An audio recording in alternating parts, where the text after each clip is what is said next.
Putri Marino sempat tidak percaya adanya cerita layangan putus, akui berbanding terbalik dengan karakter aslinya.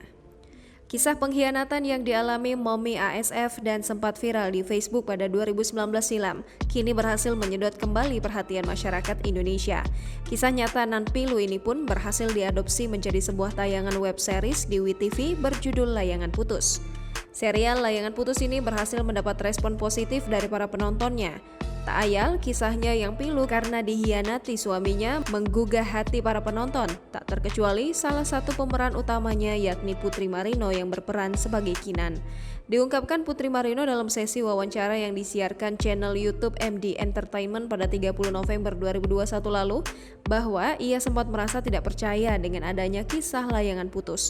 Kala itu sebelum ia bergabung dengan proyek series tersebut, Putri merasa tabu dengan adanya karakter dan jalan cerita yang terdapat dalam kisah layangan putus.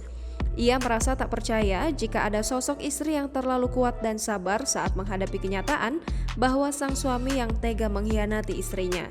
Namun setelah ia bergabung dan mendapat peran sebagai Kinan, Putri barulah menyadari bahwa kisah nyata ini memang dekat dengan kehidupan nyata. Tak hanya itu, Putri juga merasa sosok Kinan yang diperankannya sangat jauh berbanding terbalik dengan karakternya dalam kehidupan asli. Putri mengakui bahwa sosok Kinan yang ia perankan merupakan perempuan yang sangat kuat dan tidak gegabah. Bahkan Putri mengakui bahwa ia belum tentu bisa seperti Kinan jika saja hal itu terjadi dalam kehidupan rumah tangganya. Jangan lupa subscribe, share, komen, dan like ya!